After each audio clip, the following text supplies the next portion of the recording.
like, you want to send nudes? I was like, Immediately? As soon as I said you cute or whatever, she was like, you want to send nudes? I was like, send nudes? I was like, Wait a minute, pause.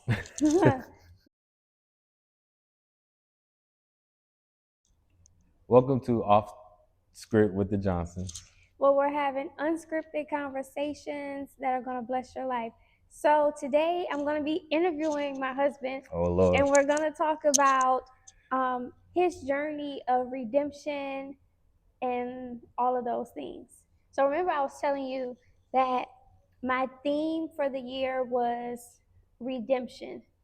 And a couple months ago, God led me to Ruth chapter 3. And the title of that chapter is called Ruth's Redemption Assured. And it talks about how God was able to redeem her from being a widow and all of those things. So your testimony falls right in line with the theme of redemption. So take us on a journey. Tell us your story. Let's start from the beginning. So since I was like 8, 9 years old, I got introduced into pornography. Um, it was tough because I didn't know what it was, and just being a kid, it was just something I just walked into. It started in the family. Didn't know what it was exactly. Then that's where it actually started, and then it carried over to middle school, high school, and then of course a little bit of college. Yeah. And so it started when I was 8, 9 years old, and as it carried to middle school, I wanted to. It came like I wanted to experience a lot of things, because I was getting older as a guy, and of course everybody knew me as a church boy growing up, and I wanted to prove everybody I can still have fun and everything, and want to be accepted. But every time I want to go to a party or a kickback or something like that, a kickback, a kickback. I'm like, dang, Joe here, like what?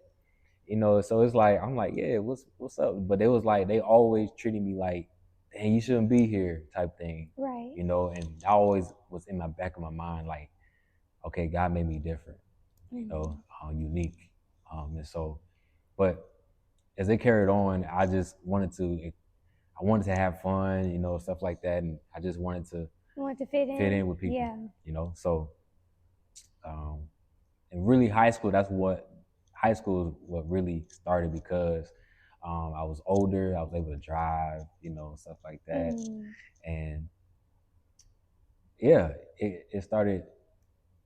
It started from there because a lot of times when you're older, you get to do a lot of things. You have more freedom. Have more freedom, right? So I was able to drive, and yeah. So you were exposed to pornography at 8 years old. 8 years old, yep. I find that so interesting because a lot of people are exposed to those things at a very young age. It's like the enemy loves to get you when you're young and like just rob you of your innocence. So you started watching porn at 8 and it carried over into your young adulthood. Yeah. And then I guess like over time or over the years from 8 years old to what, 20, how old were you? 24. 24. 24. So like from 8 to 24, I'm assuming lust became more of an issue for you. Like it just grew over time. Okay. So like even if you stop for a while, that don't mean anything because number one, when you stop doing certain things for a long time, and then, or when you start doing things for a long time, it's like just like when you're hungry, and if you keep, what I'm trying to say like if you don't feed like if you don't feed yourself, you're gonna starve yourself, right? So that's how it was in my flesh. Like I was like feeding my flesh, with pornography and stuff like that. So I was doing it so many times, and when I stopped, it was so eager, like you need to watch it, you need to masturbate, you need to do all these type of things. And so so lust was starting to get heavy Yeah. in college, So I stopped for a while, and then I went back on because when you don't do anything, and because I was always playing basketball, I was always doing something, And once I stopped doing that, that's when I started to get bored. I was like, man, nothing else to do. So yeah, that's how it really began like that. Got you. Okay. So tell me about your come to Jesus moment. Because we all have something that happens. For some people, it's like something big and drastic, or sometimes it may not be as drastic, but we all have that moment where something happens and it's like it sobers us up, or like it wakes us up. So actually, with my testimony, I was in college, right? And I was like, because this was right after the season was over with basketball, and so I was in college and I was in my room. I was like, okay, I'm gonna get something to eat, get some food. So got in the cafeteria. I saw this page on Instagram. I was like, this girl cute. I saw her profile. I said, this girl's cute, whatever. And on the profile, this is the crazy part.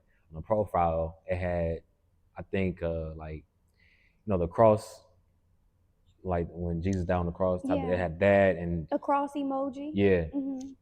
And showing that, God is love and all that. It had all this type of things that you was like, oh, okay, this might be safe. But that wasn't the case. So I was like, this girl's cute, whatever. And I DM'd her, right? And I said, yeah, you cute or whatever. And she was like, you want to send nudes? I was like, immediately. As soon as I said you cute or whatever, she was like, you want to send nudes? I was like, send nudes? I was like, wait a minute, pause. Rewind. Yeah. So you're in the cafeteria, you see this girl page, you DM her and you say you're cute. The first thing she said to you was, do you want to send nudes? That was the very first thing she said. The very first thing. Okay, so now I remember, yeah. This is just me and my more mature mind listening to this. The first thing that I think is, that's a spirit. Not only a spirit, but I would go so far to call this girl, whoever she is, like an agent of Satan. Because for you to DM somebody and the first thing they say to you is, do you want to send nudes? Yep. Like, that's an agent of Satan. Yep. You were definitely set up. Okay, tell us. That's crazy because, yeah, when that happened, I was like, send nudes. I was like, that's crazy. Well, because at that time I was just tired of living holy. I was just tired of doing the right things, because I wasn't really getting no action type of thing. So for a period of time, you were doing the right thing, but you got tired of doing the right thing. You got tired of doing the right thing, and so when she sent me that, I was like, I don't send no. Then she was like, she said, I'll send the first type of thing, right, just so I can give in. So I went back to my room, and she started sending me stuff, and then I got excited and stuff like that, and then she was sending me pictures and everything, and then she told me, she said, if you want to see me do a video, she said, you got to send me something. So I was like, nah, I ain't doing that. I said, you can send me stuff. You can send me stuff, but I ain't doing that, right? And this whole time I was hearing, I know now the Holy Spirit, but at the time they was like, don't do it. Don't send nothing. Don't do it. Don't do it. That's why all I was hearing, don't do it. And I ended up doing it anyway because I was desperate. I really wanted the video, right? And I was sending pictures of myself naked. I was doing all the above. You know, I was showing my face. Most people say, don't ever show your face type of thing. Man, when listen, you told me that part of the story, you said your face was in them. Like, sending news is already wild, right? Right. But then to not cut out your face. Listen, so that was number one. I was dumb, stupid, but yeah, I was so desperate at the time, and so I sent pictures of myself, and not, I kid you not, she DM'd me back over this on Snapchat, she messaged me back, and she sent me all the pictures that I sent her back to me, and she was like, every picture that you sent me, I'm going to make a group message on Instagram. She said, I'm gonna show it to everybody, and that's when I came back to my senses when she said that. You sobered up. I was sobered up real quick. Yeah. And so I broke down. So I ran outside, and because I was supposed to be in a dorm meeting. I was living at the dorms at the time, and I ran outside, and I was just walking back and forth. My chest was beating so fast. So I called a friend. Shout out to man, I forgot his name already. Lord, forgive me. It's okay. It's been a minute since you was in college. But but he was like, man, it's not gonna go far. Don't worry about it. God got you, type of thing. Woo-woo. And I thought about calling my parents, but I feel like I was like, man, I ain't trying to hear my parents right now because I know they'll get on me, type of thing, you know. Yeah. But I broke down, man, because I didn't know what to do. So I was walking around so fast and stuff, and I kid you not, the person, she was like, I won't send it out unless you send me this amount of money. Right? I was like, how much money was it? It was like $1,500. $1,500. $1,500. So I didn't know at the time, but I was like, she's trying to blackmail me, right? And I thought about doing it, and in that moment, I thought about committing suicide.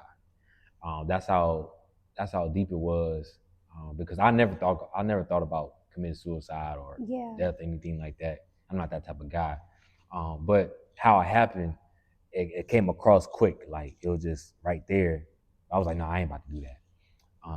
So I thought about doing it. I thought about sending the money because I had it.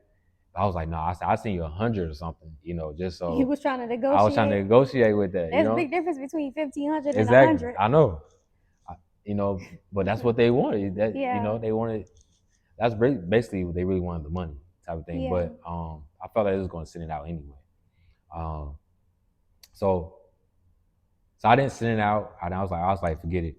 I was like, hey, I said, you're just gonna have to send it out. I don't care. Yeah. I just gotta go through the consequences.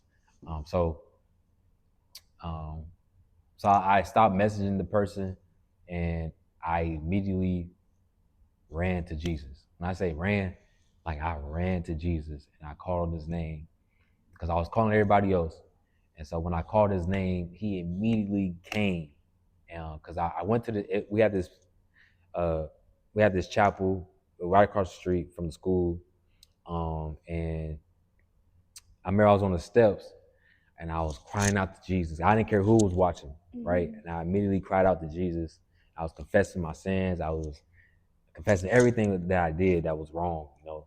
And so when I called on him, he was there, and I actually felt like the presence of God. Like he just met me where I was at. And he told me this. I heard this so clearly. He was like, because you ran to me, I'm giving you more time. Because he was like, you was running out of time. But he said, because you ran to me, I'm giving you more life. And that touched me. That I took off from there. Wow. Okay, so there's so much that I have to say. The first thing, because I don't know if you mentioned this already in the video, but you played basketball. So you were an athlete. And for a lot of athletes, it's like whatever sport you play, that's your whole identity. Like that's your life. And so you were an athlete, you were battling with lust, and you fell into this trap that the enemy set for you. And that's what I don't think a lot of people realize, is that it's like sometimes we don't know who we are. And we don't know, it's like we have no clue of who we are, and we have no clue of what God has in store for us. Right. And it seems like the enemy is quick to identify from childhood who you are and where you're getting ready to go. It's like he can see it, he can sense it, and he comes after you simply because of that. Right. And so a lot of times, what the enemy will do is he will set you up, and then he'll wait for the perfect opportunity to humiliate you, to embarrass you. And then a lot of times like it's like the enemy will be sitting back quietly while you're in your sin, and then he'll wait till you get to a certain place or you have a certain amount of influence, and then it's like he from under you and causes like this big humiliation. But I feel like in the mercy of God, God didn't allow you to get to a certain place or to have a certain level of influence for you to be humiliated. Like God allowed you to be humiliated in a place where nobody knew your name, you didn't have a platform, you didn't have a following. Right. So that's actually the good part that you probably didn't even realize in that moment. Mm-hmm. You know, it was tough at the time because I was battling with lust in my flesh since I was 8, and when I came to the conclusion of, especially at 24, and that's basically about 16 to 18 years of my life, I was just like, man, like I couldn't even imagine, especially how it happened, you know. And when I came to that conclusion at 24, and I really was all in for God, and rededicated my life, I was like, I can't do this no more. I stopped cold turkey. Yeah. I haven't even done it since. It's been 4 years. I know you haven't done it since Haven't done because it I'm since. here. Exactly. I caught that she's here now, yeah. But yeah, it's been 4 months, and not 4 months, 4 years. 4 months. 4 years. Let's talk. Oh Jesus. 4 years. 4 years. And so, yeah, by the grace of God, I didn't do this on my own. It was by the grace of God, the strength of God, and I was praying, I was worshiping God, I was like really, like I said, Lord, I'm all in. Like He saw my heart, and that's how you came through. Once He saw my heart, and I was for real, you came. God had saw my heart, and once He saw my heart, this happened. So you met this girl on Instagram, y'all were sending each other nudes, and whole time it's a business for her. So she knew like she was gonna save all those pictures, and then she was gonna come back and try to blackmail you and say, if you don't send me 1,500, I'm gonna create a group chat with all your friends and family, and I'm gonna send the news there. Yep. So when all of that happened, you literally ran to God.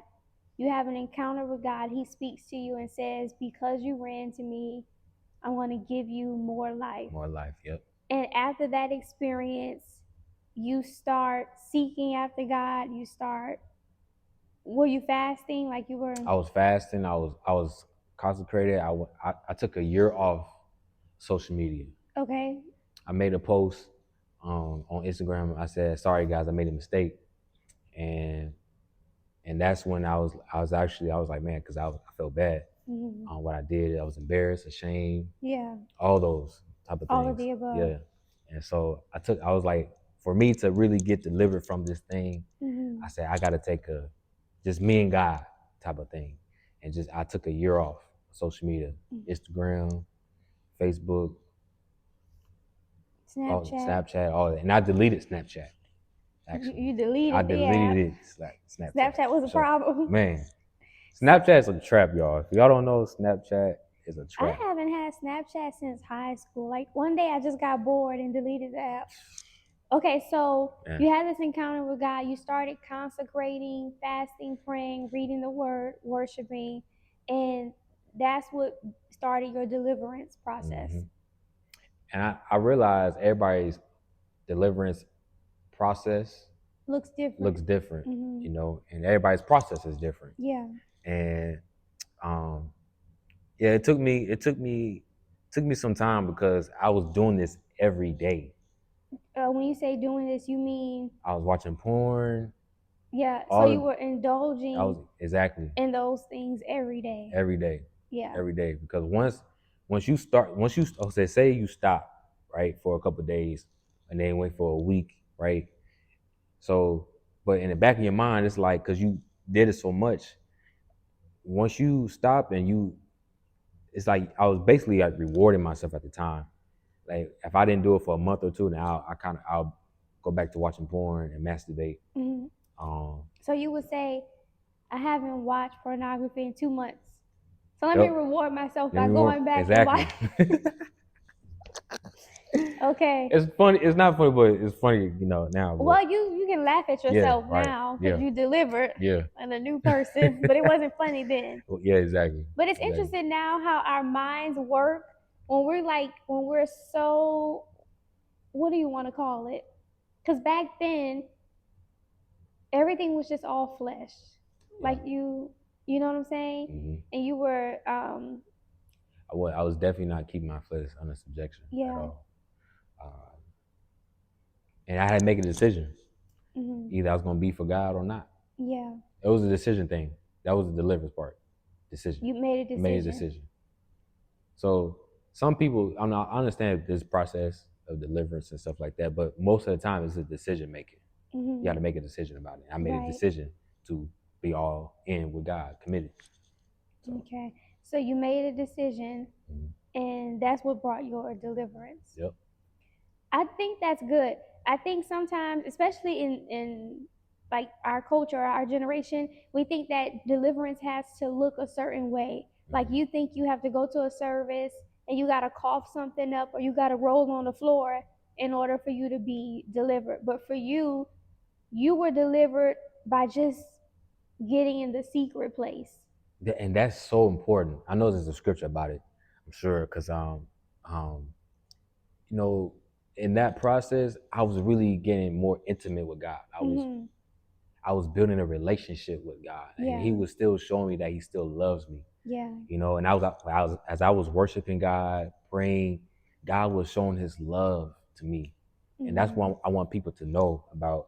That no matter what you have done or did in life, God still show His love. Yeah. Still show His love no matter what you did, because people think, man, this is what I did, or especially if you, I mean, any sin, anything if you did that's sin, because sin is sin, right? But God don't really look at that. He looks at your heart. He looks at what's on the inside of you, because He knows He knows all things. Yeah. When God knows your heart, it changes everything. And so my process of deliverance was also my relationship, building a relationship with God, and that's how I got actually delivered as well. Because even though I made a decision, okay, now I had to get in that secret place and just really call out God, call His name, and just really spend time with Him. And that's what He was looking for the whole time. That's good. I think there are a lot of people who feel that they've messed up too many times, they've sinned too much, they're too dirty, they're too whatever, Right. and that God wants nothing to do with them. But He is the opposite. Right. It's like God wants you to come to Him while you're in your mess, Exactly. while you messed up. While you messed up. Yeah, He wants you to come with all your baggage. Right. And that's so good that you said, I'm going to summarize because I don't remember exactly how you said it. But when you came to God and you were in the secret place, you experienced the love of God. The love of God, yep. That's good. Yeah, the love of God, I'm telling you, it, because God, even we went into service today, talking about love. Yeah. Right? And so when God show His love to you, that's because He really loves you. You know what I mean? And so when He saw me for me, and He didn't look at the pornography, and because I made a lot of promises. I said, Lord, I promise I ain't gonna do this again. I promise. I said, Lord, I promise I won't. Yeah. Because I felt that conviction, and I was feeling guilty about it, because I was like, dang, I messed up. I was like, Lord, I promise I ain't gonna do it again. And the Lord was like, I see what He's trying to do, stuff like that. But not saying He's making excuses for me or anything like that. But He saw my heart, because I really was trying to get it right. Yeah. So God saw you as a son. Basically, is what you're saying. Because at the time I didn't. And look at it now, I was like, wow. I said, God was with me the whole time. The whole time. And so, but as a knowing what not to do, yeah, He was definitely disappointed in me, because I know what not to do. Yeah, you knew better. I knew better, do right? Better, yeah. Exactly. So that's good. So the whole time that you were in your mess, God still looked upon you as, this is Joe, my son. Especially it talks in the Bible. I believe it's in Hebrews. You know, if God don't discipline um, his child, he don't receive you as a son or something like that, right? Some of this in Hebrews. Is You're it? asking me? I know the scripture that says, "Whom the Father loves, He corrects." He corrects, right? Yeah. Yeah. Um, but it's in Hebrews chapter 12, I believe. Okay. I'm not mistaken. It's somewhere in We'll Hebrews. find it and put it in the Yeah. description box. Um, Okay. So, what would if there's an athlete watching this video right now mm, and he's struggling with lust? Don't look at me, but look at the camera, mhm. and then speak to that person. What would you say to them? If you really want to make a change in your life and you want to be different, you want to basically make a change, you have to take one day at a time. But first, you got to make a decision. You have to make a decision if you really want to be free from this. 'Cause that's what freed me. And just to be real talk with y'all, it was a process because this was something I did every day. Like, just to be transparent, it was something I did every day. And I would sneak out, you know, and, wait till my parents leave and so I can masturbate and stuff like that. I really was really about it. But when I started sobered up and came to my senses, I made a decision about my life. And that's what you have to do. You have to make a decision, especially, God has a plan for you, a purpose for you. You have to make a decision. So um, I speak life into you. You have purpose. You have a plan. God has a plan for you. And just to be real, you have to take one day at a time. And everybody's process is different. And God still loves you no matter what you did in life. But you have to make a decision about your life. Where especially if you really want Jesus. Because a lot of us would say, well, for me, I would say I wanted Jesus, but I was like, I don't really need him because I'm still alive. I'm young, right?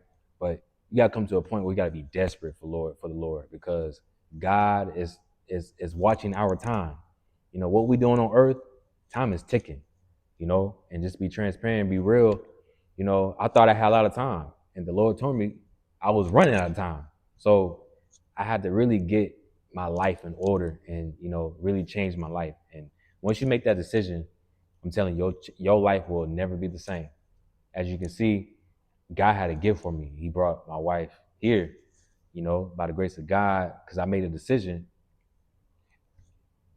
The blessings of God start coming, like the promises of God, right? So as you being an athlete, because I know it's tough, there's a lot of women out there, want to, have sex with you and stuff like that, but you got to make a decision to walk away from that. It's in the scripture talks about run away from lust.